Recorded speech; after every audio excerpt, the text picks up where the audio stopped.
Chapter 1031, Possibility. As the sky lit up, the manors along the Tussock River's north bank began to wake up amidst the morning mist. The tall and portly Frommy's cage came to the guest room where Conas Kilgore slept last night. He knocked on the door and prepared to have breakfast with this Me-9 deputy director. However, there was no response. As the brigadier general headed for the dining room, Frommy's cage turned around in puzzlement and left the first floor. After breakfast was over, everyone realized that Conas Kilgore had vanished. Under Dwayne Dante's lead, they headed outside the guest room and watched the land steward, Richardson, open the door with his key. There was no one inside. "Does Brigadier General Kilgore have a hobby of taking morning strolls?"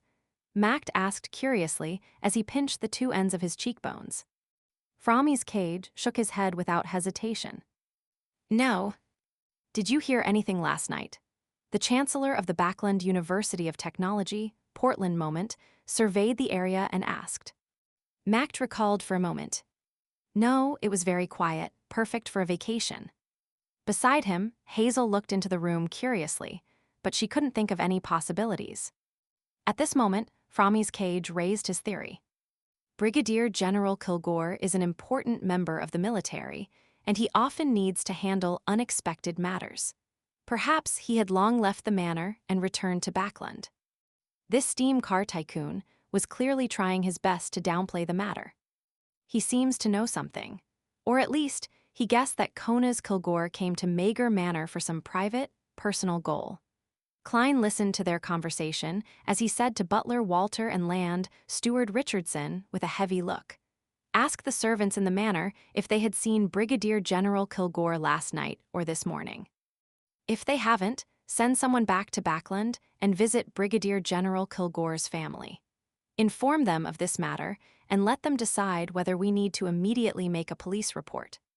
After giving his instructions, Klein stroked his white sideburns and said to Mact and his other guests, "Things aren't clear yet. Perhaps Brigadier General Kilgore left because of an urgent matter and didn't want to hold up everyone's vacation. Let's do this. We'll continue with our hunting plans and return when the police arrive." As Brigadier General Conas Kilgore's companion, Frommy's cage had raised an excuse for the crisis, one that was rather convincing. Mact and company agreed with Dwayne Dante's suggestion and left the area. Hazel walked right at the back and glanced at Brigadier General Conas Kilgore's guest room and its neighboring room. She had a nagging feeling that something wasn't right, as she subconsciously wanted to use her powers as a cryptologist to reconstruct the situation. However, an intense sense of fear emerged deep in her heart. She had no idea what she was afraid of, so she eventually gave up on the idea. She vaguely felt that she had some experience in such matters, and those experiences told her not to look at things she shouldn't see or listen to things she shouldn't hear. After the guests and servants left that floor, a thick carpet that held the weight of the coffee table inside the room beside Conas's guest room began moving. Bit by bit, it pulled itself up from under the sofa and coffee table without causing much of a stir. Following that, the yellowish-brown carpet stood up and revealed its other side. It was solidified flesh. The flesh was squirming and reorganizing itself, and it soon transformed into a person, a mixed-blood young man. This was Dwayne Dante's valet, Inuni. And the one following Dwayne Dante's was Conas Kilgore. He wore the same face and had the same build. To Klein, there was no need to disguise Inuni in such a manner. He could get him to transform himself into another person and blend in with the servants, using an illusion to interfere with their senses, making them unable to discover the addition of this person. It was a simpler and more reliable method. However, acting remained important to a demigod. It was key to accelerating the potion's digestion and for resisting the inclinations of losing control and madness. Therefore, Klein would deliberately try to be bizarre in his handling of many matters. Of course, he didn't wish to harm the innocent. Even in creating bizarre and eerie situations, he would try hard not to let others notice it. It was to prevent them from being left with a mental scar due to excessive fright. The bizarre and eerie atmosphere was mainly for himself, to gain the approval of the potion inside him. This would undoubtedly accelerate the digestion rate of his potion, but without the feedback of a spectator, it meant that the acting wasn't complete enough. This made the speed at which he digested the bizarro sorcerer potion not as fast as he imagined. Despite doing so many things and trying out so many acts, Klein didn't feel that it was possible for him to reach Sequence 3 by the end of this year. Backland Eastborough, inside a 2-bedroom rental apartment. Zio sat on an unstable chair as she stared out of the window in a daze, her expression a little gloomy. Force swallowed her saliva and sat opposite Zio, blocking her line of sight. You seem to have lost all your motivation. Do you not know what to do after receiving that answer? It's because you have no access to the king. Zio's eyes fluttered as she slowly came to her senses. Whether it's to redeem my father's reputation or revenge, the chances are slim when facing the king. I can't think of a way to complete something like that. That's because you're too weak. When you reach Sequence 4 and become a demigod, you'll discover many solutions. The only problem is that it'll be more dangerous. Force tried encouraging her. In addition, you can still use others. Just like the person monitoring Sherman, she too wanted to know who Viscount Stratford was loyal to. She must be interested in the king's secret. Sherman, Zio repeated the name as her state of mind suddenly recovered. Beside them, there was a bronze cross and a ghostly blue gem that resembled a vertical eye on the table. The gem's exterior had thread-like patterns, the beyonder characteristic that appeared after Sherman's death. It made the things around it appear mild, and it accentuated their beauty. However, with the bronze cross around, its glow was confined to a small area. That monitor is one of the culprits behind Sherman's death, Zio said rather seriously. They had already found a spot to bury Sherman, and Force had flipped through Leymano's travels to placate the dead Sherman. Force immediately nodded. Yes, it's why she was instigated to investigate the king's secret and come into contact with the latent danger. Didn't you say that she might be able to monitor where we used to live? We can find an opportunity to return incognito, throw a letter into the mailbox, and write that Viscount Stratford is loyal to King George III and that he has a huge secret. This way, I believe she will be able to see it. Zio thought carefully and nodded solemnly. Okay. After discussing what they were about to do next, Force stood up and pointed at the bronze cross. It's time for us to show our sincerity to Mr. Fool for all the help we received. I plan on sacrificing it to Mr. Fool now. You don't have any objections, right? No, Zio replied without hesitation. Mager Manor. It was another evening. The news sent back by Kona's Kilgore's family was to wait since this Me-9 deputy director often acted in such ways, involving himself in matters of national security. Therefore, Macht and company didn't panic. They made use of the animals they hunted and roasted them over a bonfire at a party on the lawn behind the manor.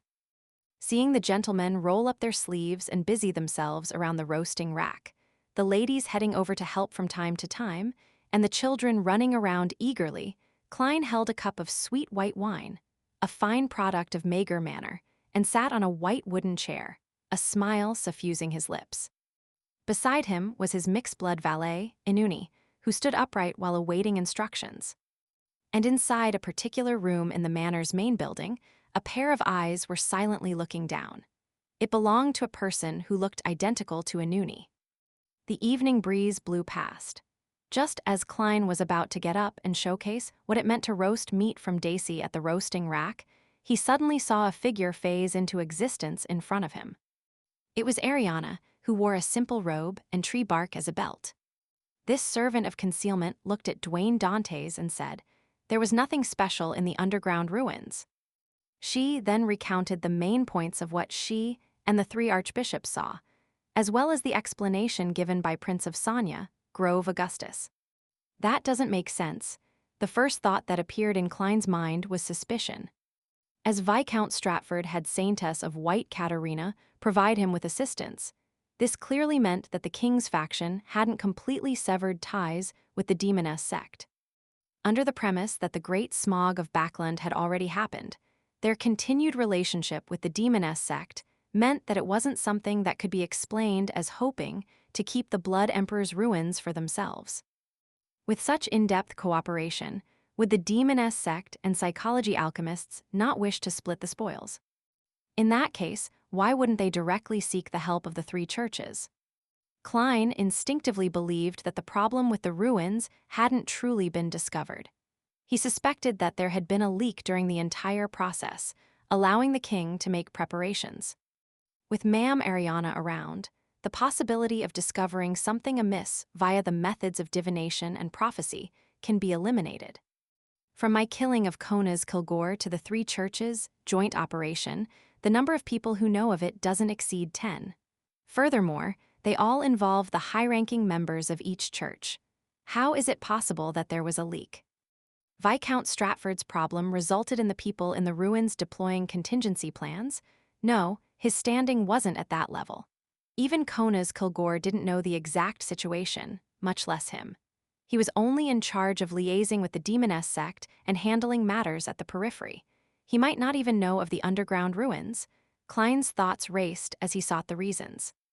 He first eliminated the possibility of them being prepared due to Viscount Stratford. After all, the death of the captain of the Royal Guards wasn't that important or crucial.